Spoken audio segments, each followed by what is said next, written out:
You're about to listen to the Dr. Dahlia Show. Sassy, stimulating medical talk radio. Any medical advice Dr. Dahlia Wax gives on her show should not be substituted for an actual visit to your medical provider. And now, here's Dr. Dahlia.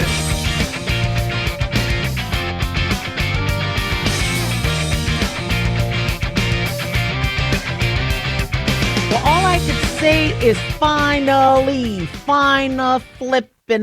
So we're being told that Meta, who now runs Instagram, is going to be rolling out this alert system where parents will be notified if their child on Instagram is searching up suicide or self-harm or harmful content. I think this is a no-brainer. Yeah, there's critics. There's critics out there, and people are like, oh, no, we can't do that. Why not? Why not?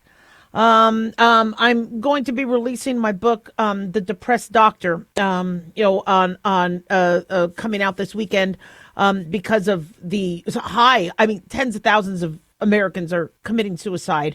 I think about 300-400 doctors a year, which means every day a doctor is committing suicide. Medical student suicide rates are at alarming numbers. And we haven't even begun to dissect what's happening with our kids and teenagers. And we know that these teens are struggling. And so if they are searching something, why not let the parents know? Now, I know people are like, well, what about porn and things like that? Well, listen. Yeah, we're talking about suicide and self-harm. We could talk about sexual content, in a different conversation, which I do think parents should be notified, especially if there's pedophiles out there. So this is a very interesting discussion that people are having as it pertains to this. And Forbes magazine is who's reporting on this, saying Meta is going to proactively alert parents if their teens search for suicide or self-harm content on Instagram. And this latest safeguard is going to send a message to parents if their child repeatedly searches for certain terms related to self-harm or suicide. No. I would the first one. I wouldn't wait for repeat. Yeah, and I understand a lot of us are doing reports for school, and we might be searching things online, or we might be, we might have heard that a friend was considering it, so we wanted to look up the signs and things like that. But still, if a child is going through that, where they have a friend who might be suicidal, or they're just trying to learn about it, that still warrants a conversation with the parent. So I would alert them right away. Now, we aren't sure exactly what the search terms are and what time frame the alerts are going to be triggered, but they're going to choose a certain threshold. I don't know how they're going to do that, because you wait till the 10th search term, that would make me concerned. Because unfortunately, and we've talked about suicide, especially with kids, the impulsivity. If somebody's like, you know what, I think I'm going to do it, it may be their first thought. And so I understand we want to look for patterns, but I believe there are many individuals out there that have taken their lives where they didn't have a pattern beforehand. Nothing preceded it. So one of the critics out there is somebody in the UK, the chief of Suicide Prevention Foundation, said that this new plan is clumsy and fraught with risk. Apparently, this chief is worried that parents could be panicked and ill-prepared to have the sensitive and difficult conversations that will follow. Well, obviously it's going to be panicky. So what, we wait? Hold on, guys. Yeah, I know kids are looking up suicide, but let's think about the parents and their panic issues and anxiety. Well, see, this is also what bothers me with a lot of cancer screenings. They say, we shouldn't, tell people to all get EKGs or all get their cholesterol checked or all get their, like if you think your kid is obese and they have, we shouldn't, do that because people can kind of panic and have anxiety. Listen, I can't speak for everybody here, but if I got a diagnosis of cancer or major heart disease and was told you could have acted on this earlier, that would be more anxiety producing, I would think. But what they don't want is parents to freak out, have fights with their kids. Then the kids feel more isolated. The parents take away their Instagram account, take away their phones. And now the kids, and here's the thing, being devil's advocate in defense of some of these experts. There are some idiot parents out there. They're not wrong. They're not wrong. I mean, parents. Many of us have had situations where our parents were the last person to talk to, and their response was even more caustic and more damaging than if they just weren't involved at all. I get that. I get that. Unfortunately, you can't assume all parents are like that. If you have a child that could be searching things up that could hurt them, and it looks like a huge driving factor these days are, suicide and I don't know if you guys remember in the 80s, the guy who did Gremlins, the guy in the movie The Gremlins, I forget his name, the actor in Gremlins. He did this TV show, this was in the 80s, where he committed suicide. And they showed how he did it. He went into the garage, he started the car, etc. And I remember in school, they told us you have to watch this, because it's going to teach you about suicide and, what it does to your parents and what happens after suicide and all that. But then there was all this controversy because people said this TV show or movie for TV showed everybody how to do it. And they taught everybody how to do it. And so there's always this back and forth. People say, well, you can't talk about sex ed in school because it's going to make kids want to do it. I'm telling you right now, teenagers want to have sex. It's not going to be the sex ed inducing that. And so we have to look at protections. Now, what other critics are saying is, well, Meta needs to do a better job of doing other protections first, that there's other things they need to work on. I think, this is huge. I think the inappropriate content and the looking to social media for help and kids going to chat bots. Remember, there were chat bots having hypersexual conversations with kids on their social media. I mean, who better to protect the child than the parent? So if you're really worried about how the parents will react to this, then let's just start educating the parents today. I mean, just don't, but don't put off going, well, we got to figure this out. Teen suicide has been up and continuing to rise. And a big impetus of that and driving force is what they're seeing on social media. So we do have to have guardrails and protections. And we got to get the parents involved. 1-877-Doc-Dolly, don't go away.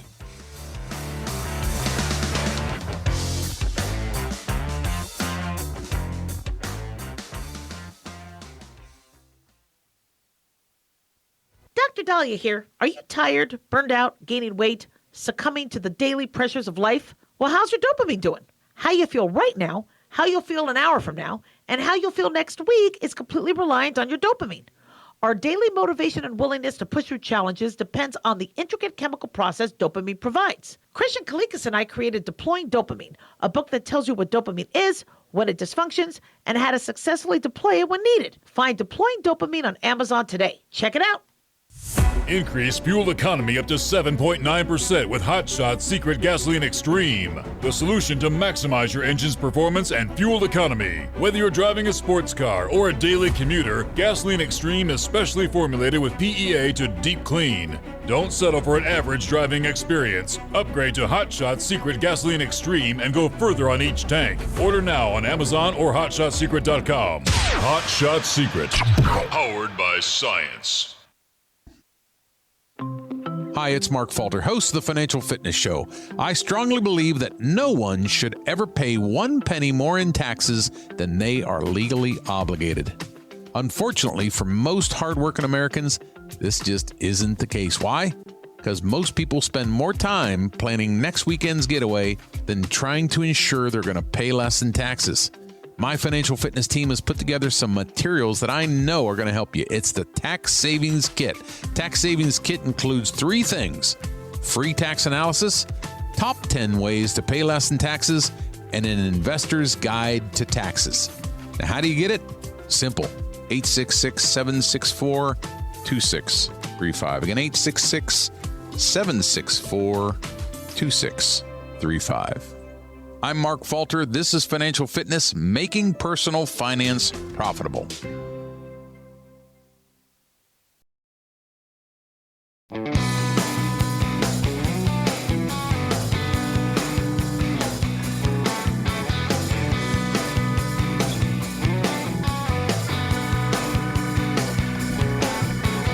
We are back on the Dr. Dahlia Show. Thank you all for tuning in. 1-877-Dr. Dolly, 1-877-DOCDALI. Big thanks to Talk Media Network for making the show happen. Big thanks to Daniel, our producer, and big thanks to you all for tuning in. We really do appreciate it. Don't forget to follow us on Twitter at Dr. Dahlia, Facebook, The Dr. Dahlia Show, and on YouTube, click like and subscribe. So, all eyes are on former President Bill Clinton. You know, it's interesting. Bill Clinton was very likable in the 90s, was able to win 2 terms, 2 elections. And these pictures of him close with Jeffrey Epstein and in pools and jacuzzis. Not that just because you're in a jacuzzi, it means you're a part of a sex trafficking ring, but it does raise eyebrows. But I understand. I've been in public pools. I'll jump into jacuzzis and start talking to whoever's in there.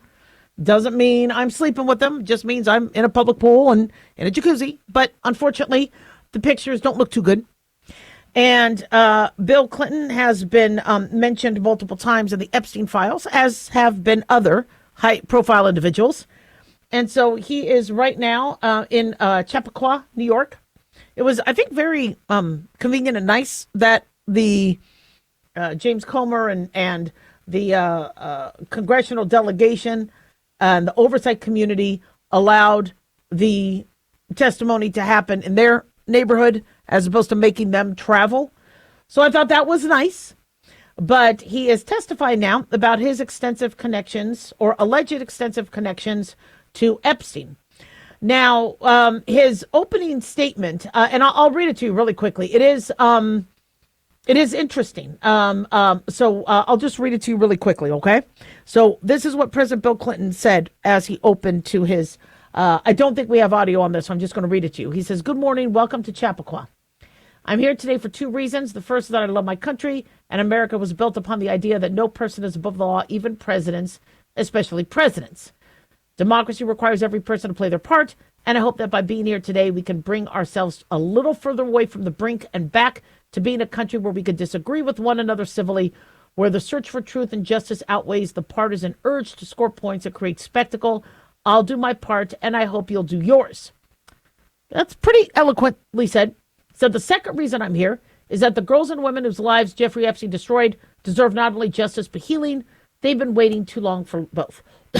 Through my brief acquaintance with Epstein, though my brief acquaintance with Epstein ended years before his crimes came to light, and though I never witnessed during our limited interactions any indication of what was truly going on, I'm here to offer what little I know so that it might prevent anything like this from ever happening again. But before we start, he says, I have to get personal. He was pretty pissed. He says, you made Hillary come in. She had nothing to do with Jeffrey Epstein. He says nothing. She has no memory of even meeting him. She neither traveled with him nor visited any of his properties. Whether you subpoenaed 10 people or 10,000 people, including her, was simply not right. Said, we began this hearing with me raising my hand and taking an oath to tell the truth, but everyone has a responsibility to be honest with those they represent. He said, whether you raise your right hand or not, each and every one of us owes nothing less than truth and accuracy to the American people. Now let me say what you're going to hear from me. I got to tell you, yeah, he was pretty fired up. Said, first, I had no idea, he says, of the crimes Epstein was committing. No matter how many photos you show me, I have 2 things at the end of the day matter more than your interpretation of those 20-year-old photos. I know what I saw, and more importantly, what I didn't see. I know what I did, and more importantly, what I didn't do. I saw nothing, and I did nothing wrong. He writes then, or he says, as someone who grew up in a home with domestic abuse, not only would I have not flown on his plane if I had any inkling of what he was doing, I would have turned him in myself and led the call for justice for his crimes, not sweetheart deals. He said, but even with 2020 hindsight, I saw nothing that ever gave me pause. We are only here because he hid it from everyone so well for so long. And by the time it came to light with his 2008 guilty plea, I had long stopped associated with him. He says, you'll often hear me say that I don't recall, that might be unsatisfying, but I'm not going to say something I'm not sure of. This was all a long time ago, which means his attorneys had told him, just say I don't recall. And I am bound to my oath not to speculate or to guess. This is not merely for my benefit, but because it doesn't help you for me to play detective 24 years later. He says, since I am under oath, I will not falsely state that I am looking forward to your questions, but I am ready to, but I am ready to answer them to the best of my abilities, consistent with the facts as I know them, the legitimate, the logical, and even the outlandish. With that, Mr. Chairman, fire away. Very eloquently written and said, it's not easy. One of the reasons why he's upset is because Hillary had say, I defer this to my husband. I defer this question to my husband. Not a good look. And I understand what she was saying. She was trying to say, look, you're wanting to subpoena the Clintons, but I'm not the one that had anything to do with them. That has been debated because apparently she did have meetings with Ghislaine Maxwell. I guess the S is silent. I hope I'm pronouncing it right. The madam and the one who possibly orchestrated the trafficking and was a major player in what happened on the Epstein Islands. And apparently she was at the wedding of Chelsea. I mean, obviously somebody had to have known who she was and had conversations. And, maybe Hillary said hi to Epstein and maybe, she never, do I really think she was a part of the trafficking ring? No. But there was obviously a disconnect because if you do see photos of Bill Clinton and young women, I don't think Hillary Clinton would have been in the room. If Bill Clinton was standing and posing for a photo, he probably would have stood and posed with his wife. The fact that the wife wasn't there does suggest that she was absent, possibly. But was it appropriate for Hillary to be, if she was mentioned in the emails and if there was, I don't think it was inappropriate at all. I think it was appropriate. And the way she answered and how she responded did show that it did suggest that there's some turmoil and drama with what, in between, that sort of relationship. And, it's interesting because, people will talk about how individuals acted in, people will look at Friends, the TV show Friends, and say, boy, that was very anti-women and it was misogynist and it was, Friends, one of the biggest hit TV shows, still one of the most popular rerun TV shows today.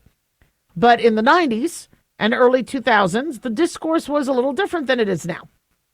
They will talk about strippers. Men, back then were fond of good-looking girls. They were, they worried that they might be with somebody who could possibly be underage because it could be against the law. These are things that they, now it's people are afraid to date. They don't even want to go near other girls, and they're it's a different time. But Bill Clinton has a reputation of not telling the truth, with how the Monica Lewinsky issue panned out, and he did have a history of infidelity. And so, whether he is completely innocent or not, as it pertains to Jeffrey Epstein, the pictures of him do raise eyebrows. Now, people are saying, well, Trump needs to be interviewed and subpoenaed, and Trump needs to talk. I think Trump absolutely should offer whatever information he can. However, if this is because they're trying to trap him, even though you don't see any pictures of Trump and any of the possible girls that could have been victims of this, and you don't see him half naked in jacuzzis, you see him standing with Melania, you see him standing with Marla Maples, you see Jeffrey Epstein posing with them, but any information he has, absolutely, we should get from anybody who had any sort of dealings or information. But what is the point of all of this? The point is to ensure that whoever did hurt those girls or were a part of it, justice be served. And then if anybody did know and kept quiet, there's consequences of that too. And so where this is going is, what did you know? If you weren't actively involved with the girls, what did you know? Hillary, you're not a dumb lady. We're pretty sure that, your husband could be a player.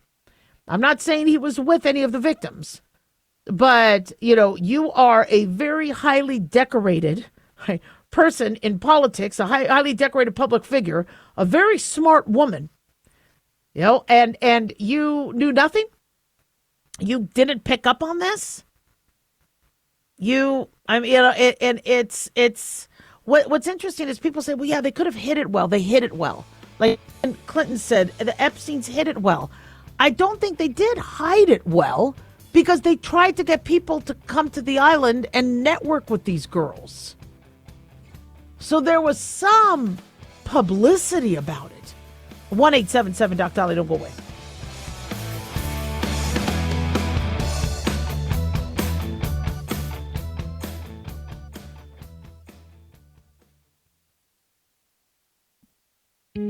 Looking for a gift that can actually help secure someone's future? It's Mark Falter's new book, Common Sense Income Strategies. It makes the perfect gift for that special someone in your life. Mark has helped thousands of hardworking Americans secure their financial future by using time-tested strategies that continue to create wealth, whether the market is up or down. Strategies that will make perfect sense once you take the time to read this powerful book. Common Sense Income Strategies brings to you what Mark has been teaching in person and talking about on the radio for decades. You've worked too long and too hard not to see the fruits of your labor. To learn how to receive your free copy, call 866-764-2635. That's 866-764-2635. Secure your future with Common Sense Income Strategies by Mark Falter. Again, to learn how to receive your free copy, call 866-764-2635. That's 866-764-2635.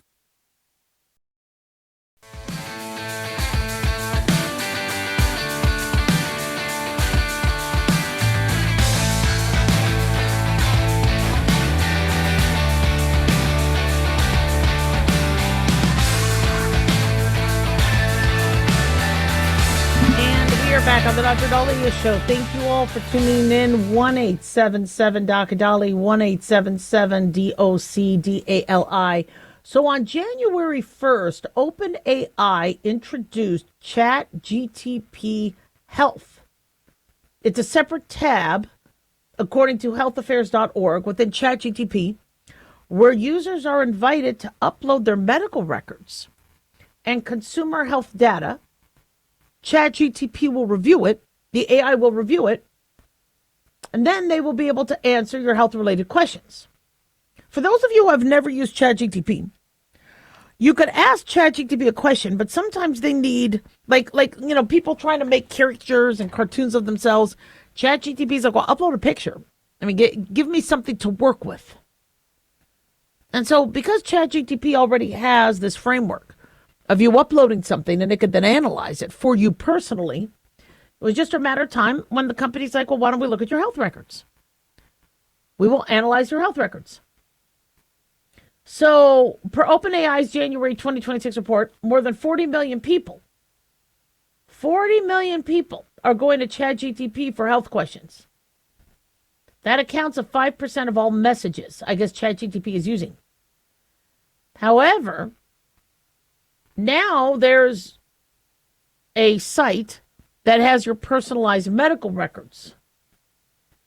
So clinical records and patient portals and all that, it's a little daunting because I grew up in the days where you had a chart and it wasn't ideal, but somebody could say, can I look at the person's chart? And then you would hand them the chart. Sometimes if that person was not next to you in the hospital or at another office, you may have to fax records. You wouldn't fax everything, but maybe what they needed specifically. And then made sure the patient approved it. Doctor to doctor, you're doing a referral. You would then provide information, so that the referral would go through. If you're sending a patient to a gastroenterologist because they have rectal bleeds, obviously the gastroenterologist is going to want to know what do the exams show, things like that. If you're sending a person to a surgeon to perform a mastectomy, they're going to want the records on the breast cancer, that type of thing. And sometimes we had to fax the whole chart. And it went through a facsimile, we used to call it.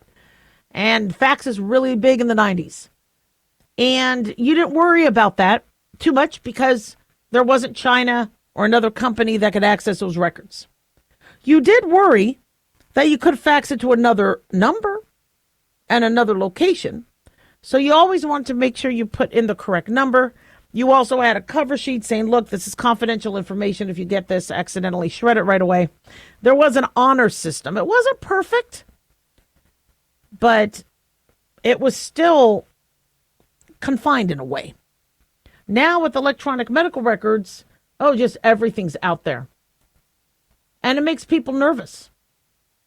And so now we're looking at ChatGTP, where people are very willingly wanting to give ChatGTP their data and to have ChatGTP look at it.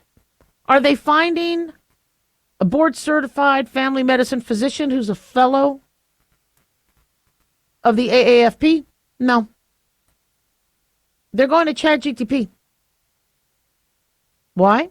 Because it's free or cheap. I mean, I don't know if ChatGTP Health has a fee, but they're going to the computer. I told you this. Everybody's like, Dr. Dahlia, AI is not going to take over doctors' jobs. It's only going to take over certain industries. Oh, no. I recognize right away that many patients want to talk to a computer and not a human. They prefer that. If they don't have to leave the house, if they don't have to undress, if they could save money, they'll take the computer. And they prefer it. There's telemedicine companies doing asynchronous medicine now. Asynchronous meaning the patient and the doctor don't even have to be talking at the same time or even communicating. The patient just types in what they have. Doctor gets it, looks at it, and then sends something back. No patient contact besides what's seen in black and white on the screen. Patients love it.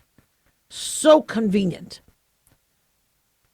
Now, it is convenient. It's great for individuals saying, look, I'm in trouble. I need a refill. I need this. This is where I'm at. And they answer a slew of questions. But patients are loving it so much that it's just a matter of time where it's just all AI. So this open AI feature promotes a way as users to securely connect medical records and wellness apps. They get health advice and responses. And a first independent safety evaluation of ChatGTP Health, published in the February edition of the journal Nature Medicine, found it was wrong. Big shock, huh? It was wrong. They found it under-triaged more than half of the cases presented to it. Lead author of the study, Dr. Ashwin Ramaswamy, said, we wanted to answer the most basic safety question. If somebody is having a real medical emergency and asks ChatGTP Health what to do, will it tell them to go to the emergency department? So Ramaswamy and his colleagues created 60 realistic patient scenarios, covering health conditions from mild illnesses to emergencies. 3 independent doctors reviewed each scenario and agreed on the level of care needed based on clinical guidelines. The team then asked ChatGTP Health for advice. So that was the control, what the doctor said. The team then asked ChatGTP Health for advice on each case under different conditions, including the gender, adding test results, adding comments from family members, generating nearly 1,000 responses, according to The Guardian. And while they say then it compared what the platform said to what the doctors assessed. They said while it performed well in textbook emergencies like stroke or severe allergic reactions, it struggled in other situations. In one asthma scenario, it advised waiting rather than seeking emergency treatment, despite the platform identifying early warning signs of respiratory failure. 51.6% of the cases where someone needed to go to the hospital immediately, the platform said stay home or book a routine medical appointment. A result, Alex Rouhani, a doctoral research in health misinformation, obviously says this is dangerous. If you're having respiratory failure, diabetic ketoacidosis, and you have a 50-50 chance of AI telling you what to do, not good. You cannot wait 48 hours for an asthma attack or diabetic crisis. In one of the simulations, 8 times out of 10, the platform sent a suffocating woman to a future appointment she would not live to see, according to the study author. Meanwhile, 64.8% of completely safe individuals were told to seek immediate medical care who were not involved in the study. The platform was also nearly 12 times more likely to downplay symptoms because the patient told it a friend in the scenario suggested it was nothing serious. It's not ready for prime time, people. Now, a spokesperson for OpenAI said while the company welcomed independent research evaluating AI systems in healthcare, the study did not reflect how people typically use ChatGPT Health in real life. They say the model is also continuously updated and refined. I'm sorry, but that is scary. That is scary stuff. But you know what's even more scary? I'm seeing real doctors give the exact same type of advice. I see patients call in with telemedicine issues, and I'm like, okay, they're like, well, so I talked to a previous doctor, and I go, did you go to the ER? And I look at the previous, nope, the doctor didn't send them to the ER. The doctor said, follow up with your primary care physician in the next 72 hours. Most of these people don't have a primary care provider. So even live human beings are sometimes doing the same thing. Now, maybe it's because I was an ER doc that I have that sort of lens when I look at patients, but that's pretty frightening. If online care is going to miss sending people to the ER or getting them checked out. And I see how telemedicine companies are utilizing AI. And doctors are going to embrace it because of the liability. Doctors don't want to get sued. And now, and we're going to be talking about that in a little bit, if the computer program says, look, this is the diagnosis, is the doctor going to be sued for not following the AI? Because that's now going to be the standard? 1-877-DOC-DOLLY, don't go away.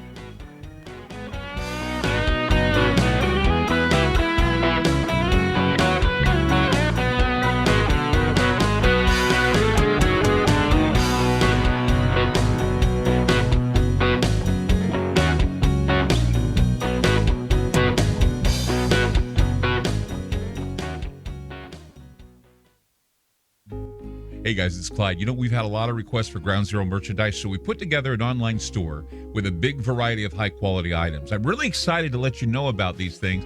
We have a lot to offer you and your loved ones. In addition to our regular apparel, such as t-shirts, beanies, hoodies, and hats, we've expanded our product line with posters, flags, aprons, mugs, and a whole lot more.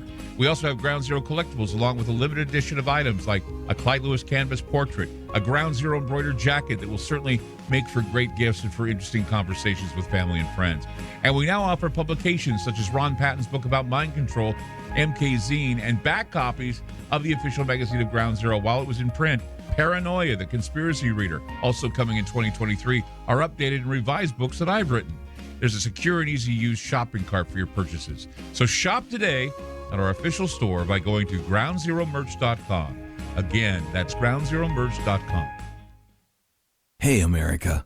How tired are you of mainstream corporate media's biased narratives and manipulated news? Their dishonesty and attempts to influence this generation have been exposed, put on display for anyone who's even half paying attention. But the New American Magazine has been an honest source of news and commentary for over 50 years. This is your opportunity to receive the stalwart of principled journalism at a deep discount. Picture a beautifully published magazine arriving at your doorstep twice a month, packed with insightful stories written with integrity. It's also available digitally on the New American's mobile app.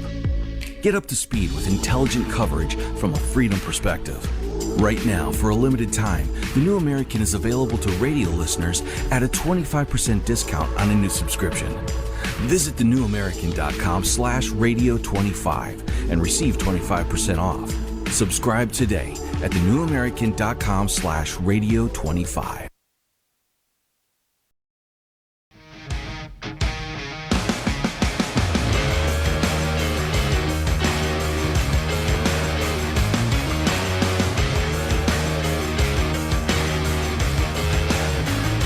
And we're back on the Dr. Dolly Show. Thank you all for tuning in. 1-877-DOC-DOLLY, 1-877-DOC-DALI. So the U.S. Embassy in Israel is urging staff to evacuate as things are starting to heat up between the U.S. and Iran.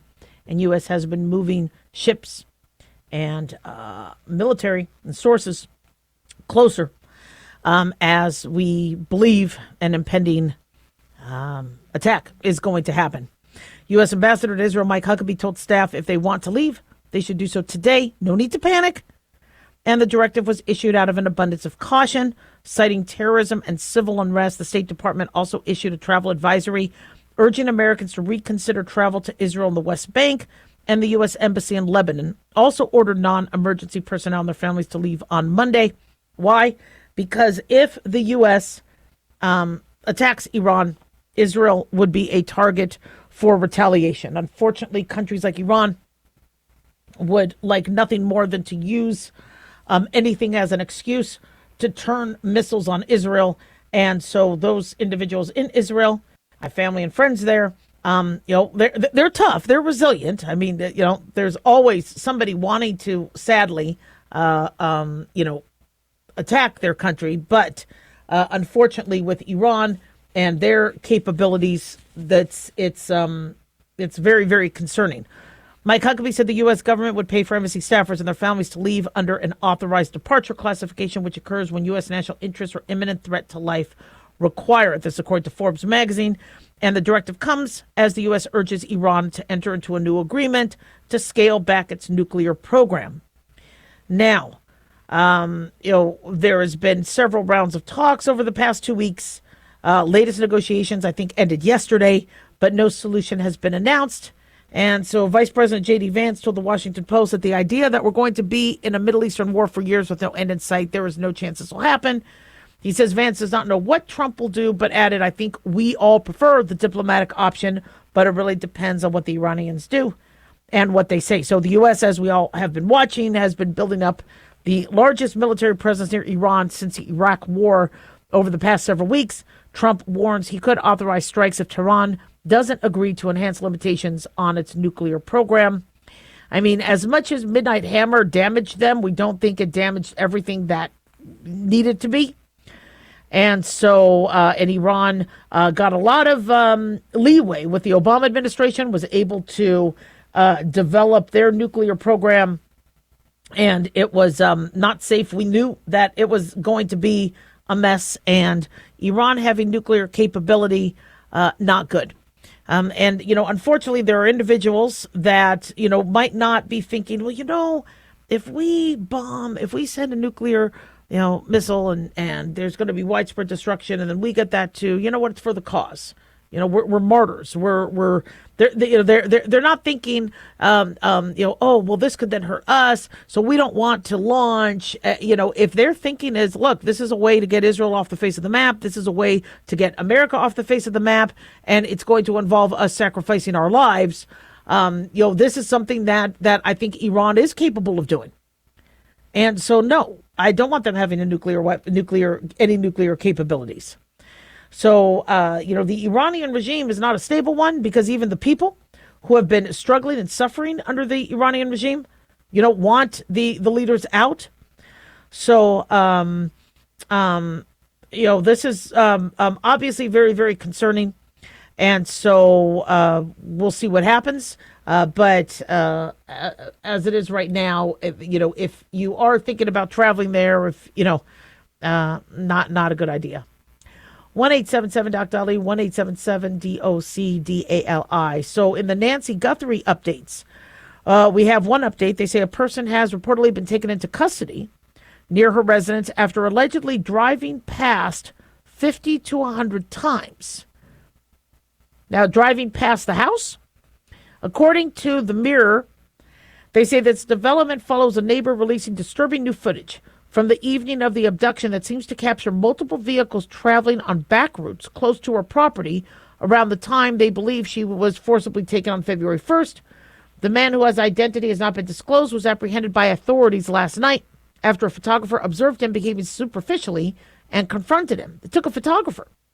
According to TMZ, this follows reports of a mysterious individual who claimed he saw Nancy 5 days ago, providing chilling new evidence. Now, the photographer allegedly discovered a picture of the 84-year-old on the driver's cell phone before alerting police. He was reportedly charged with DUI after failing a field sobriety test following an extended conversation with officers. So we don't know much about this person, but that is odd. Not sure why he would have a picture of her. So obviously it's suspicious. And then they say new footage obtained by Fox News Digital reveals multiple automobiles traveling near Nancy Guthrie's residence on the evening she was kidnapped. The Ring doorbell security footage from a neighboring property did show vehicles passing between 12:30 a.m. and 6 a.m. on February 1st. 12 cars total traveling past the residence during that period. Now, the people drive down roads. That's But is it the same vehicle? Was the doorbell footage able to capture the driver's licenses and then interview those individuals? So authorities believe the mother of three was abducted from a residence during the hours between 12 and 6 a.m. But the last recording of her pacemaker was at approximately 2:36 a.m. Several neighbors also reported spotting a suspicious individual near Nancy's residence in the weeks before her suspected abduction. He didn't have your typical walking gear on. He had his hat pulled really far over his eyes.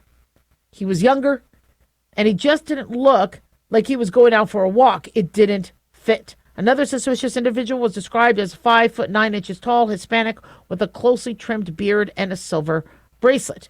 Now, we don't have much. We have those pictures of that man that looks like visited the residence twice. It could be that same person.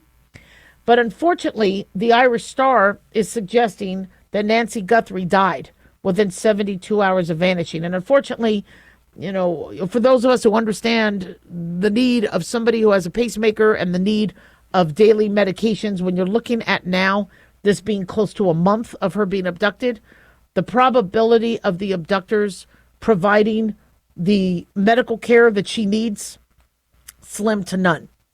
So an expert has asserted that Nancy Guthrie possibly died within the first 72 hours. This is not confirmed by any means. They should still look for her. But Michael Gould, a former Nassau County lieutenant and founder of the NYPD's K-9 unit, examined the case, scrutinizing the recent plea video, possible kidnapping motives, and whether the 84-year-old could still be alive. And he disclosed that he believed there was under a 10% chance that she was still alive, and has since reinforced his stance, offering a rough timeline of when she could have died. And so I'm hoping she didn't. This is this has been one of the weirdest cases. You have a woman who could barely fight, barely walk, get abducted. There's blood. So there was some sort of a scuffle, or somehow whoever decided to abduct her felt they needed to hurt her in order to do this.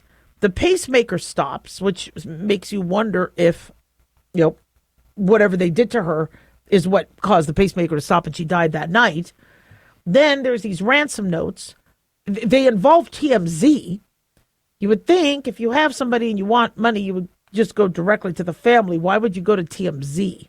Just everything seems odd. We don't have any footage, we're being told, and then multiple sweeps of the house later. Oh, there's another camera. There's another, and it just, I'm not sure what happened. And, I suspected somebody took her and went across the border. But the sheriff says, no, we think that she's close by. We think she's, unfortunately, the longer this goes, the sadder it is. And it even seems that Savannah Guthrie, in her latest video, says, look, bring her home so we can either have a joyous reunion or we can celebrate her life. But I really feel for the family. I feel for whatever Nancy Guthrie could be going through. I hope she's still alive. I hope she's okay. And then I feel for all the thousands of victims out there, who knows how many, who have been abducted and who are still separated from their loved ones. 1-877-DOC-DALIA.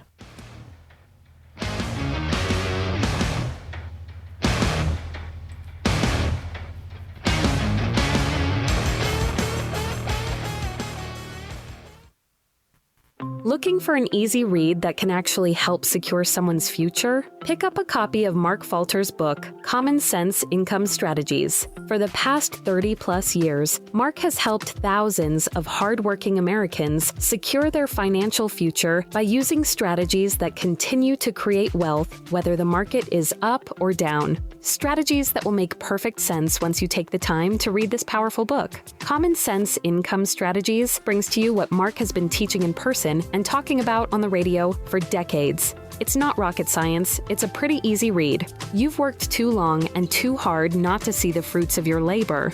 Common Sense Income Strategies is available now on Amazon or by calling 866-764-2635. That's 866-764-2635. Common Sense Income Strategies by Financial Fitness Show host Mark Falter. Secure your financial future today.